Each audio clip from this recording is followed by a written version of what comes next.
वरुण ने अपने मोबाइल का जीपीएस ऑन किया और उसी रास्ते पर आगे बढ़ रहा था। वह जंगल में दाखिल हो रहा था। जंगली जानवरों की रोने की आवाज उसके कानों में आ रही थी।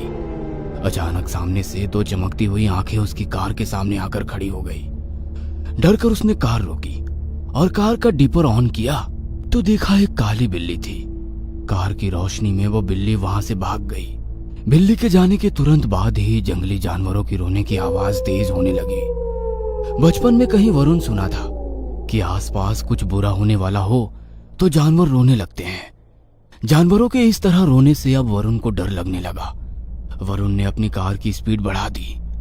कुछ दूर चला ही था कि रास्ते में लगे हुए एक बोर्ड को देख उसे लगने लगा कि ये रास्ता तो अभी उसने पार किया था। हो सकता है मेरे मन का वहम हो। वरुण गाड़ी को वहां से निकालने लगा, मगर कुछ पल के बाद वो वापस उसी बोर्ड के सामने से निकला। हैं? लगता है जीपीएस गलत बता रहा है। एक ही जगह घूम रहा हूं मगर यहां से निकलूं कैसे? किसी को मदद के लिए बुलाना होगा। सोचकर उसने मोबाइल अपने हाथ में लिया तो मोबाइल में नेटवर्क नहीं था। बिना नेटवर्क के जीपीएस चल रहा था। अचानक से चलता हुआ म्यूजिक प्लेयर बंद हो गया। उसने म्यूजिक प्लेयर ऑन ऑफ करके चालू करने की कोशिश की, मगर म्यूजिक प्लेयर चालू नहीं हुआ। अरे, इस डरावने मंजर में ये गाना ही सहारा था, वो भी बंद हो गया। आज का तो शायद दिन ही खराब था। पहले बॉस, फिर माँ और अब ये सब। वरुण बेटा, जल्दी से यहाँ से निकलने के बारे में सोच। तभी एकदम कर्कश आवाज में उसके कानों में एक गाने की धुन सुनाई दी। झिमझिम गिरे सावन, सुलग सुलग जाए मन, भीगे आज इस मौसम में, लगी कैसी ये अगन, रिमझिम गिरे सावन। गाने की आवाज सुनकर वरुण ने जैसे ही गाने की आवाज कहां से आ रही है ढूंढने के लिए आसपास देखा तो गाड़ी के बैक मिरर में देखकर उसके होश उड़ गए। गाड़ी की पिछली सीट पर एक महिला बैठी थी।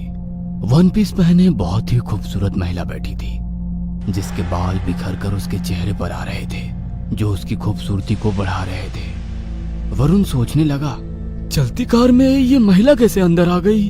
वरुण कुछ बोल पाता उसके पहले ही वो महिला अब उसके साइड वाली सीट पर बैठी थी। अचानक से महिला आगे कैसे आ गई, ये सोच वरुण हैरानी से उसकी ओर देखने लगा। उसे इस तरह देखते देख महिला मुस्कुराकर बोली, अभी तो तुम गाना सुनने के लिए अपना टेप रिकॉर्डर चेक कर रहे थे, मगर मेरा गाना सुनकर हैरानी से मुझे देख रहे हो। क्यों, तुम्हें मेरा गाना पसंद नहीं आया? वह महिला दिखने में जितनी खूबसूरत थी, उसकी आवाज उतनी ही कर्कश और डरावनी थी। वरुण की तरफ दोस्ती का हाथ बढ़ाकर उसने कहा, मैं राजबाला, और तुम? इस बार उसकी आवाज बहुत ही सामान्य थी। वरुण को कुछ समझ नहीं आ रहा था कि उसकी बातों का क्या जवाब दे, क्योंकि वो उस महिला की हरकतों से हैरान था। वरुण खामोश था कि अचानक वो महिला कर्कश आवाज में बोली, तुमने मेरी बात का कोई जवाब नहीं दिया। कहकर वो वरुण को घूरने लगी। वरुण की आवाज में घबराहट थी। वरुण सक्सेना, अभी कुछ देर पहले तुम अपनी माँ से शादी के बारे में बात कर रहे थे। शादी के बारे में क्या ख्याल है? कैसी लगी मैं तुम्हें? मुझसे शादी करोगे?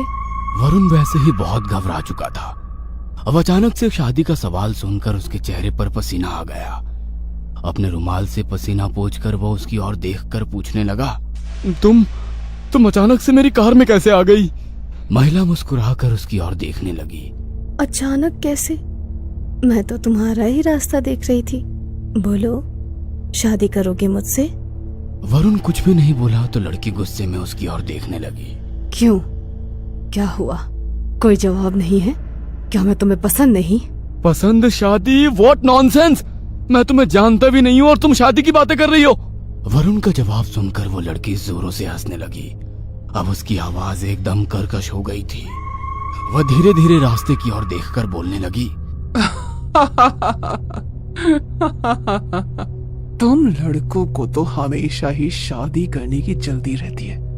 एक तुम हो जो कह रहे हो एक दूसरे को जानते ही कितना है। तुम सारे लड़के एक जैसे होते हो।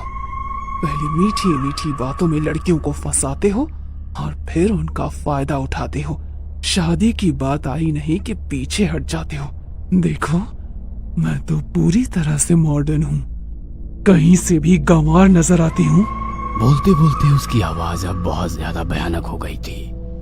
वरुण ने घबराकर उसकी ओर देखा तो उसकी आवाज के साथ साथ उसका चेहरा भी बहुत भयानक था, एकदम एक सड़ी गली लाश की तरह बहुत खतरनाक। उसकी आंखों से खून टपक रहा था, चेहरा हाथ पैर इतने सफेद मानो उसमें खून की एक बूंद भी ना हो। घबराकर वरुण ने गाड़ी रोक दी और कार खोलकर बाहर निकलने की कोशिश करने लगा, मगर कार का दरवाजा खोल ही नहीं रहा था। वह लड़की धीरे धीरे वरुण की ओर बढ़ने लगी। वरुण घबराकर बोला, मैंने तुम्हारा कुछ भी नहीं किया, मुझे जाने दो, मुझे मत मारो।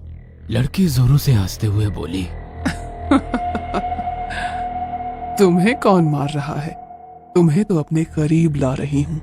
कहते हुए उसने अपने दोनों दांत वरुण की गर्दन पर लगा दिए। एक चीख और सब कुछ खामोश हो गया। अगली सुबह वरुण की कार के आसपास भीड़ जमा थी। वरुण का शरीर एकदम सफेद था, मानो उसके शरीर से किसी ने पूरा खून चूस लिया हो। पुलिस वाले उसकी कार के आसपास खड़े होकर बातें कर रहे थे। पिछले 6 महीने में ये इस रास्ते पर इस तरह से मिली हुई 8वीं लाश है। कोई सुराग भी नहीं मिलता है, इसलिए तो इस रोड पर लोगों का रात को आना जाना मना है। लोगों को नो एंट्री बोर्ड भी नजर नहीं आती। इंस्पेक्टर अपनी तफ्तीश कर रहे थे और दूर 2 आंखें चमक रही थी।